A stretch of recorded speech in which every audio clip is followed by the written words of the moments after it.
This is Duke University. All black, everything, everything black, culture over everything, y'all, we taking it back, black. Welcome to Left of Black. I'm your host, Mark Anthony Neal, and we are joined today here in the John Hope Franklin Center at Duke University in our Left of Black studios with Guthrie Ramsey Jr., well-known professor from the University of Pennsylvania, author of many books, including Race Music from 2003 and the brand new, The Amazing Bud Powell, Black Genius, Jazz History, and The Challenge of Bebop, both by the University of California Press. How are you doing today? Great to be here. And so I want to talk about a range of things. You also obviously are a musician. You have your group, Dr. Guy's Musicology. Everybody was abuzz a few months ago when Beyonce album bombed us, with a recording that no one expected. And, when you think about the work that Beyonce's done and her husband, one of the things they have really been innovators on is the delivery system. Right. And I think we do get caught up in the hype of, wow, I just got the new Jay-Z thing on my phone, or Beyonce just dropped an album. What we don't hear enough of when talking about Beyonce is the music. Right. She's a pop star, clearly. We don't get the idea that she's phoning this stuff in the way that we think that some pop stars do. There is something unique enough about her voice that stands out. But what is it about Beyonce? Is she doing anything you think significantly, on a musical level? Well, one of the things that really strikes me about what Beyonce is achieving, and I haven't really studied this in depth, but I really think that what she's doing with song form in the R&B/pop realm is kind of revolutionary. It gives every song the way it almost seems somewhat through composed, and that it just keeps moving to these other musical, spaces. It gives the feeling of each song having this kind of epic feeling to it, and I'm really kind of amazed at that. And of course, once she's successful at it, you'll have other imitators, coming behind her, trying to recreate that sense. Now, what I'm not too clear about is if she is an innovator in that regard. I would have to do a lot more listening, to some of the music that has come up around her. But frankly, we all pay attention to what Beyonce is doing more so than what the other pop stars are doing. So that's one of the things. Also, as you say, that delivery system, that as soon as you think you settle into how you're going to get your music and how it's going to go, which is part of the pop machine, that predictability. Since Tin Pan Alley, that's been the thing, is that they could predict how we would receive the music and try to massage how we would feel about it once it dropped. When you're caught off guard, okay, you're reacting to the music, you're reacting to the dissemination mode, you're reacting to all of these different things, and it becomes a real media event. Yeah. You've been in Philadelphia for some time, teaching, obviously, raised a family there. So you've been close to the Philadelphia soul sound. It hit the news recently that Sony, has finally bought the rest of the Philadelphia International catalog.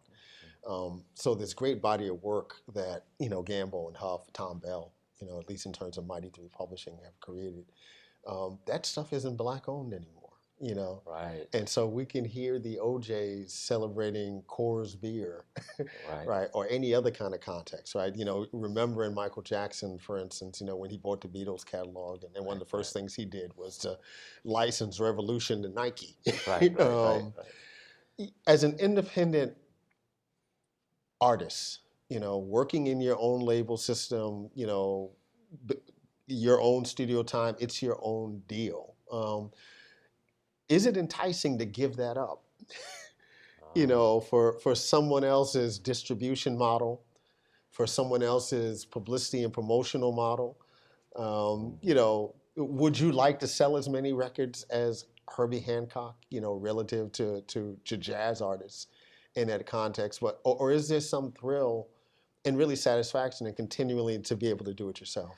That's a great question. Of course, we all want to have as many people hear our music as possible, Yeah. and that's part of it. Now, when you ask, do I want that? Of course I do, but then you have to ask, well, do you really? Because you spend, I spend most of my time planning lectures and reading books and trying to write books, and then the music is, I try to fit it in as much as I can. So if I really, really wanted to do that, some 20 years ago, I would have taken another career path. So that's kind of a kind of fantasy that I'd like to hold. But being from that music system in Philadelphia, I moved there in '98, and from Boston, and I know a lot of the musicians who were playing on that, on some of those hit records, right? The Bobby Eli's. Yeah. So they, and even some of the unknown musicians that are not household names, they're people who were session musicians and things like that. And people who hung out with the session musicians. So the Philadelphia music scene is a bona fide, thing, right? And it has a feeling to it and a sensibility, and musicians talk. And produced another generation, right? When you consider the Roots and, and Jaguar Wright and Jill Scott and Bilal, and not Bilal, Music Soul Child and all these other folks who come afterwards. Oh, yeah. This is it is a strong history. It reminds me of Chicago in that way, and that's why I felt at home in Philadelphia music scene. Now, I read your piece, which I thought it's so well done. It taught me so much.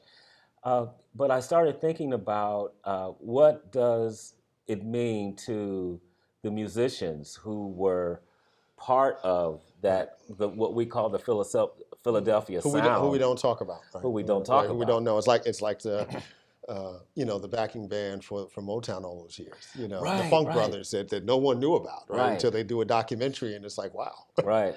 So I always think about what is the relationship of the abstract Philadelphia sound to the people who are actually thinking about the chord progressions, rehearsing the music, rearranging the music, and all of that.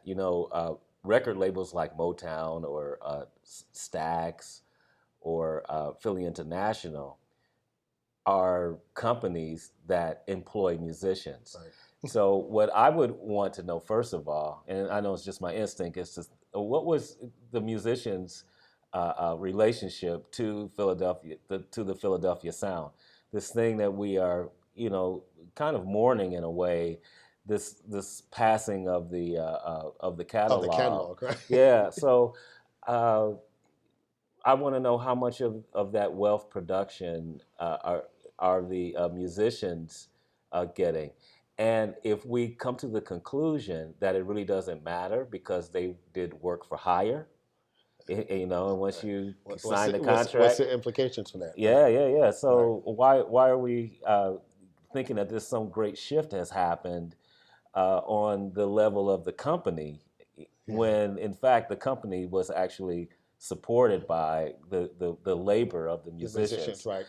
Who in many ways, even in the best case scenarios, were exploited. Well, you have to say it, right. And with powerful people like the Berry Gordys and the Kenny Gamble, right. It's really hard to get musicians to badmouth them, right. Unless you're Gladys Knight talking about Berry Gordy, right? But yeah. So I just think about the whole picture in a way. And it's interesting because even when you think about Kenny Gamble's career, right, we know that he's the figure who's very much made an investment in Philadelphia, creating charter schools. So it's not like he sold publishing rights to Mighty 3 and took off someplace, living on an island, stuff like that. I mean, it is a way that he reinvested in community, right? And so it's often difficult to think about, what kind of models do we set up to do that kind of stuff successfully, right?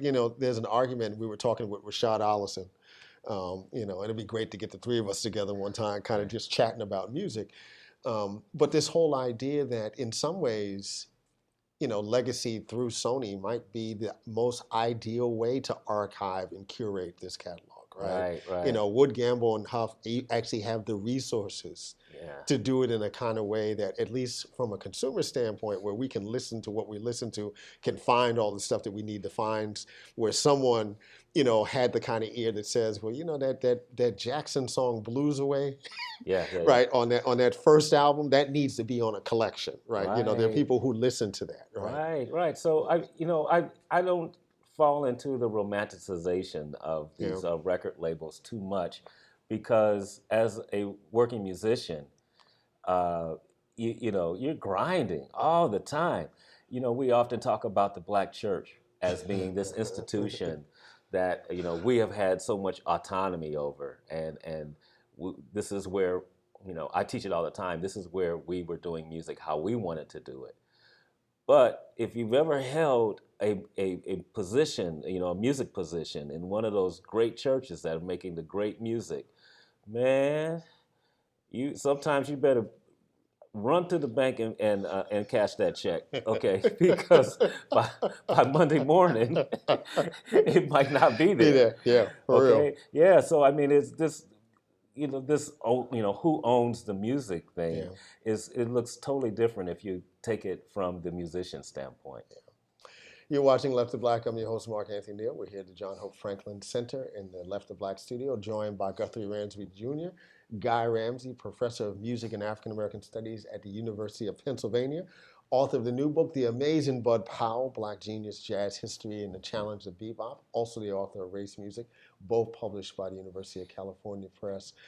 You are your partner, you're married to Kelly Jones. Well-known art historian in her own right, but also the daughter of the late Amiri Baraka. And I know you were fortunate enough in the last year to teach a class, helping the late Mr. Baraka pull together, his papers along those lines. Talk a little bit about, the impact that Amiri Baraka had on you just as an artist, generally speaking, as an artist and a scholar. But also talk about what, to the extent that you're comfortable with, what it was like being, in that circle, right, as a part of his family for the time that you were.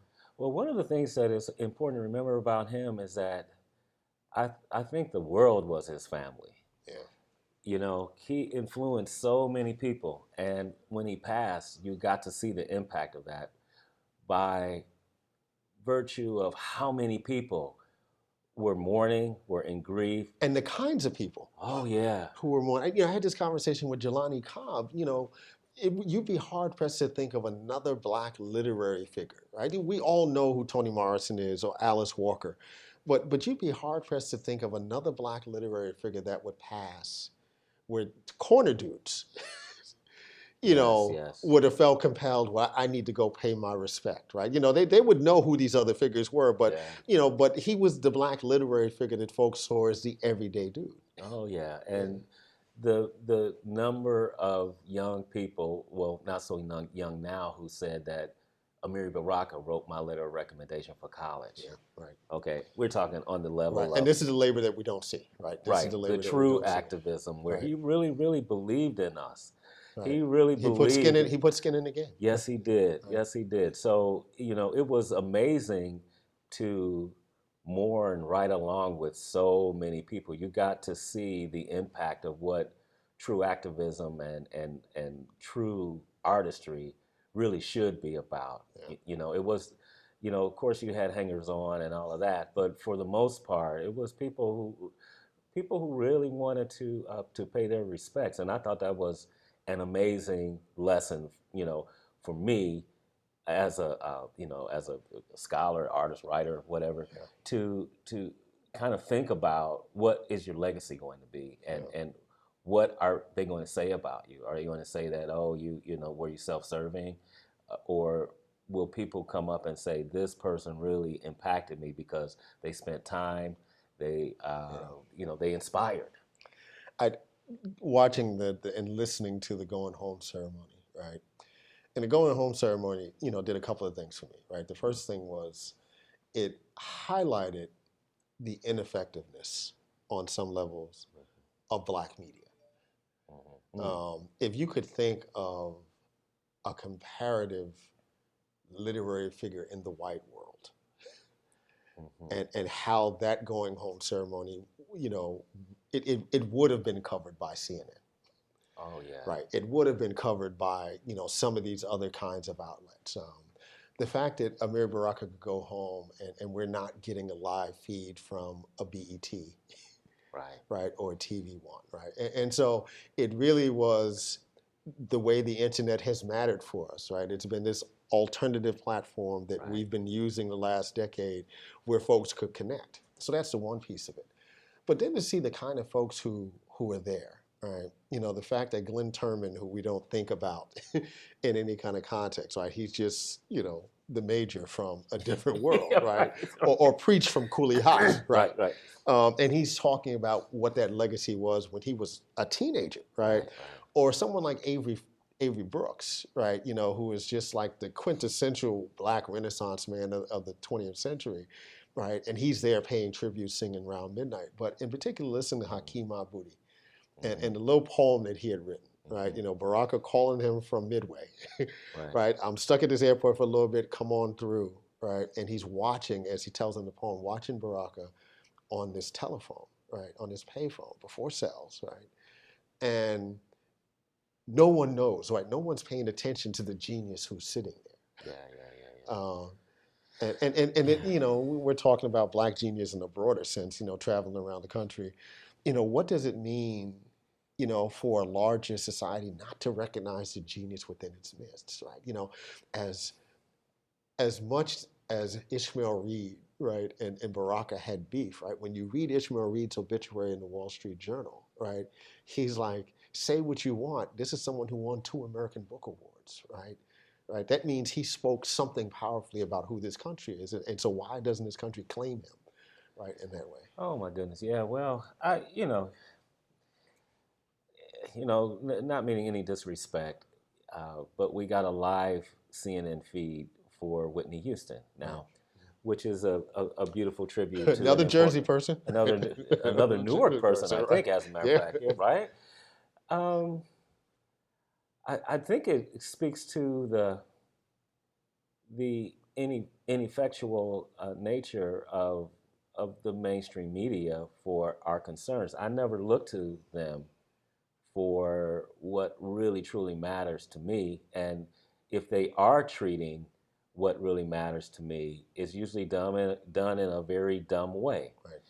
And disrespectful, in a disrespectful way, and in a sensationalized way. Yeah. I think that if we had had a live feed of that from CNN, 3/4 of it would have been dealing with somebody blew up America. Right. Okay, not on the thousands upon thousands and legions of young Black college students that Amiri Baraka inspired. Or just the level of productivity across a 60-year career, right? Listen, he never stopped writing. Never stopped writing. There's some things that his latest music criticism book, I'm over there on a Sunday afternoon, and he says that I'm having trouble getting my latest, music book published. And I'm thinking, yeah, right. Like, who's not going to publish your book? Right. And he goes upstairs and comes out with a stack of papers as if I didn't believe him that it existed. And I'm looking through it and I'm thinking, oh my God, this is a wealth of information here. And he said, oh, I have, like hundreds of plays, hundreds of this and hundreds of that are just sitting there waiting to be published. He never stopped working. Right. Never stopped. Almost Tupac-like, right? Yeah. That work ethic. Right? Oh my goodness. And I think that, if everything works out, hopefully we'll be getting more and more Baraka, new Baraka for many years to come. What were your interactions with him, on a personal basis? Well, I really admired him, like all of us did, and to a certain extent, although he was my father-in-law, I couldn't believe how lucky I was to spend time with him. I never really quite got over that, seriously. He would be saying things that would make you stop and think, and that would inspire you, make you want to go write, make you want to know more, read more, listen more. One of the things that I'll always hold, as a treasure is that I got to perform with him got to see him do his process and how he pulls songs together, and it was a dream come true. That's all I can say, is to just to watch him in action. And I think the most touching thing for me is that he actually treated me like he was interested in what I was thinking, which was, to me, astounding. And I think that there are hundreds of other people who would say the same thing. I thought he had a lot of patience with his public. He would sit and listen to everyone and wait until the last person goes. Clearly people were really attracted to him, young, from the young to his peers. Right. And he was also a cat who would go and watch the football game at the local bar, and who always, that's why he could write about us, because he never left us. Yeah, that's a great way to describe it. Yeah. Your own work as a musician, what are you working on these days? The two hottest things right now, I think, that are right on my forefront. Well, let's say three. I have my daughter's EP. We're putting the final layers of that track together. She's grown tremendously, and she'll be performing with me at the Blue Note on May 9th. So that will be real cool to have her. And congratulations on that. I mean, you have this experience from the academic side, so I can imagine the first time you ever got to lecture at Harvard. Yeah. Right, or someplace like Princeton, and you calling home, telling mom or whoever, it's like, I'm lecturing at. As a musician, a jazz musician, what does it mean, to be on the stage at Blue Note, to think about planning for that? Well, it's really great, and I think that it's happening at the right point in my life. Because, when I went the academic route, you have to go full force. You can't play around with that. Right. You have to. You can't, right. You can't serve multiple masters. No, not especially when you're coming up through the ranks. As a black man in musicology, you had to really focus on doing it the prescribed way. Right. Okay, so, and I did that. And I actually thought that some of my buddies, like Kenny Davis, Lonnie Plexico, and all these people that I came up playing music with, I thought that we would never converge again in that way, But, at this point in my career, I can start pushing in other ways and expanding out. And Imani Yuzuri was I played for her at the Blue Note, one of her sets, and then she just got me the hookup. And they remembered the performance, and then I'm in, and hopefully it'll be, more coming. Yeah. So that was it. What does it feel like? Unbelievable. Yeah. I know there's a God somewhere. And then I'm doing the score for my short documentary on Bud Powell. That's winding up, and I'm collaborating with a Swiss visual artist, Ursula Beeman, on an installation about the Ecuadorian forests disappearing, and I'm providing the soundtrack for that. It'll open in August at Michigan State University. Do you find that your musician friends get the academic gig, and whether or not the academics get the music side of the career? Well, you know what? I wasn't asking them too much, but what I've noticed is that when the music industry changed, when it became a game where you could no longer think about record labels as sustaining you, right, where you used to use your recordings. Well, how was it? You use your live shows to make a living. Right. Well, you use your live shows to push your records. Okay. Now you use your records to push your live shows, because live shows is the revenue stream that's the strongest right now. Right. People will almost give you a CD if it means that they will, if it'll get them a gig somewhere. Right. And so now what I'm seeing is that now that I've been able to leverage institutional support for my performing career, they're actually thinking that I'm doing something admirable. And that kind of feels good because I felt like, okay, I'm the slug of the group. I'm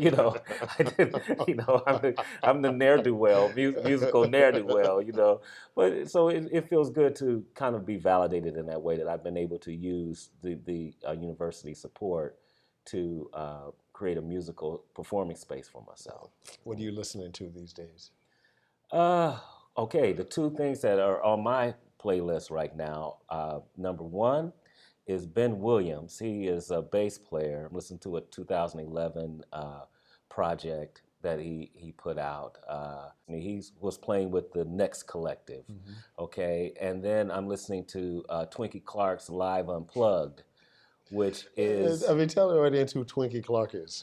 Oh my God, I think she is like one of the best musicians of the 20th and 21st century. She is a daughter of Mattie Moss Clark, one of the Clark sisters. And what is amazing to me about her career, she's a gospel artist, is that she's like pushing 60 now. And the voice is strong, the compositions are strong. She almost created an entire subgenre of gospel music on her own as a woman. She is a master organist. She's a composer. She's a singer. She can lead the band. She's a preacher. And all of that energy comes out into her recordings. And what is amazing to me, now if I want to talk in technical terms, the harmonic approach that she uses exploits all of the advanced kind of harmonic approaches of a Charlie Parker or a Bud Powell.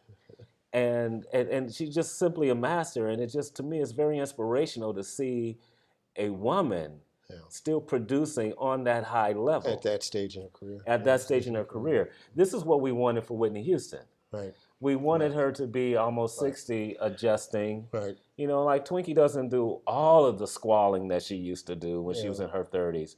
But it's still, everything is still there. And this is what we love to see our traditions live on. I mean, that's the thing that gets frustrating sometimes when you have really talented artists who, for whatever reason, because of record company politics or what have you, don't sing material or don't perform material that really challenge their skill set. Right. They're really given inferior material. And it might sell records and it might move people in the club, but just musically, right? It doesn't really challenge their skill set, their talents, right? Yeah. But, I think there's been a shift in how music is being made, who's making the music. And I don't ever want to sound, I had a moment in the barbershop the other day, okay? And, they're playing music. And of course, a barbershop is where you have an interaction of young to middle-aged brothers. Okay, this is the one space where you can see and across class, across class, everything, right? So the music is on, and some new hip hop artist came on, and I noticed one barber stopped, a younger barber, and he turned it up, and this one kid, he had to be 18, 19 years old. They started talking about the piece, right? I had never heard it, but I told the guy that was cutting my hair, I said, wow. I feel like I'm really aging out because what they were listening to, I thought sounded somewhat pedestrian. And I'm not anti-hip hop. I really like a lot of hip hop that's out, but it wasn't challenging me. I felt that if you put me with someone who knows some good software and someone with reasonable rapping skills, I could have made that record in 10 minutes. And that's, I don't know what that says for... And that always gets back to what young people actually are listening to in terms of a range of musics, right? Right. I always had to funnel my love of the Jackson 5 or whatever pop soul act I was listening to, to the Bobby Blue Bland, the B.B. King, the Mighty Clouds of Joy, the Joe Simon, all these other folks that my parents were listening to, right? And I always understood this was something else, right? Whatever I'm listening to is what I'm listening. This is my little piece of candy now, but there's a broader world there, and so much of my own development in terms of listening to music was me getting comfortable enough to go into that world where my parents were. And then go past that world, right, to listen to other stuff. And I wonder, are there even spaces to encourage young people to listen that way? Given the way that they hear music. I mean, teaching this class with Ninth Wonder, in this semester, it's the history of hip hop, and we talk a great deal with the students about the communal aspects of listening to music when we were growing up. Right. Right. So, the stereo was my father's. Right. None of my crap was on his stereo. Right. Right. So while I might listen to my little transistor radio at night, Mm-hmm. I had to listen to his music in the house. Right. Mm-hmm. I think of all the times I'm in the car, my daughter, my 15-year-old will turn down, right, or switch the iPod to some other song. I couldn't do that, right? It's like, right. what are you doing, right? Right. First of all, not only do you not touch the stereo, right? I'm listening to my music, right? Right. Or Nine's talking about, at least for his generation, how, particularly down south where hip hop wasn't all over the place, you'd get the new cassette single and listen to it, and then you take it to your boy's house, right? And you call 5 or 6 other boys, and the 10 of y'all are sitting there listening to that brand Nubian cassette for the first. So there was this whole communal aspect. Yeah. And I'm not sure this generation listens to music in that same way. Interesting. What do you think it is? Do you think it's because of the digitization of everything? Oh, I think part of it is definitely handheld. Yeah, Right. yeah. And that's not to say that there wasn't a generation 60 years ago that had their little transistor radios, right? Right. But it also always had to go back into a community Right. to listen to, whether it was church, Right. right, or just in the living room of their home, right? I'm not sure young folks ever have to have that communal unless they're going to a concert, Yeah. right, to see artists to perform things the same way. Yeah, but I think there's so much more we need to learn about hip hop as a cultural movement. How it has changed listening habits, how it has changed the politics, because so many of our political commentators began life as hip hop head scholars and researchers, days, journalists. These days, right? Right. How much has hip hop changed what we expect of social media? Has it not only changed the quality of our exchanges, but has it changed the content of our exchanges? There's so much more we need to learn about this shift. But there has been a shift happening. But on the other hand, I have to say, maybe my kids are different. They're certainly of the hip hop generation, and they certainly have listened to pop, and they have their music. But we were out kicking it at Porgy and Bess. Right. Alice Moran. Yeah, well, Alicia Hall Moran's, Alicia. in Philly, and my son is a beat maker. But we're able to sit there and enjoy an operetta together and have good conversation about it, and they see the worth of it. We see the worth of each other's musical worlds. And I don't even think we separate it out that way. It's just my kids think about music as a space of freedom. Where they don't have to categorize, they don't have to pigeonhole. So I don't know, maybe we just need to teach more classes. You've been watching Left to Black. We've been joined by Guthrie Ramsey Jr., Professor of Music. And what's your name, professorship? You put the pressure on me, brother. There's a lot of names. Edmund J, Louise W, Kahn Term Professor of Music and African American Studies at the University of Pennsylvania. I know the name of my chair. I'm just kidding. Author of the 2003 book Race Music, and also the new book The Amazing Bud Powell, both published by the University of California Press. Thanks for joining us, man. Oh, man, always a pleasure. And May 9th at the Blue Note, check out Guthrie Ramsey Jr. Black lights and booze burn when I record for